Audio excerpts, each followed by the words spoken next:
rasa yang semalam mentali tu, apa titian apa? Personality. Tu garisan tu. Saya rasa sebab yang tu bila dia diberi arahan oleh adik yang lebih muda, dia rasa diri dia tu hebat. Dia tak nak dengar. Kalau perasan lebih time dia bagi 12 kali. Dia tak mampu nak sertakan. Sebab bagi diri diorang hebat pada adik-adik tu. Kalau ikutkan bagi dia tua, dia boleh buat semua. Dia kena orang dengar cakap dia.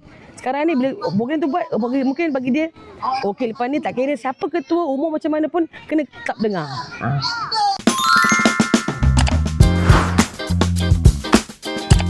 Aktiviti yang paling memberi impak adalah Garisan Hati, di mana saya perasan untuk aktiviti ni dia more tu mengajar murid dari segi macam mana nak memberi arahan sebagai seorang pemimpin, macam mana beri arahan kepada kumpulannya. Bukan itu saja, murid juga diajar macam mana untuk mengatur strategi yang berkesan lah untuk menjalankan sesuatu tugas yang diberi.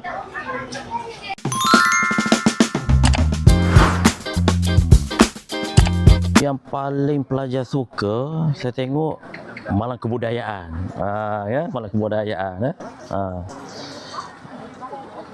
Malam kebudayaan ni kalau kita tengok kem-kem mana-mana pun ada lah kan. Tapi itu yang memberi impak yang lebih lah kepada murid. Itu je.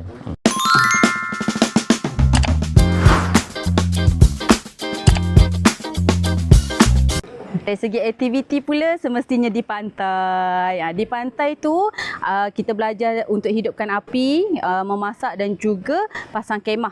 Dekat situ mungkin orang nampak macam aktiviti, okey ada 3 aktiviti macam tu, tapi saya sebagai kaunselor, saya sangat menekankan tentang refleksi di sebalik aktiviti ataupun modul yang dijalankan. Jadi kat situ saya nampak anak-anak murid saya ni belajar untuk critical thinking, problem solving, penyelesaian konflik dan juga teamwork. Dekat situ saya nampak macam mana mereka menguruskan emosi juga. Apabila hujan, waktu tengah nak packing apa semua, masing-masing dalam keadaan bertenang dan menenangkan kawan-kawan dia. Kat situ saya nampak pengurusan emosi sekali lah. Jadi saya rasa banyak dia belajar kat situ, dan bila saya interview dia orang pun tadi pun, dia orang kata dia orang sangat suka. Dan dekat situ dia kata salah satu platform untuk dia belajar tentang teamwork tu, sebab sebelum ni mungkin dia kata selalu face-to-face sebelum ni, camp-camp sebelum ni kan teamwork, tapi dia tak ada dekat platform yang sebenar. So tadi memang nampaklah aktiviti tadi memang satu platform sebenar untuk dia nampak macam mana dia nak teamwork dengan kawan-kawan dia. Dia belajar nilai kerjasama dekat situ. Talk to me.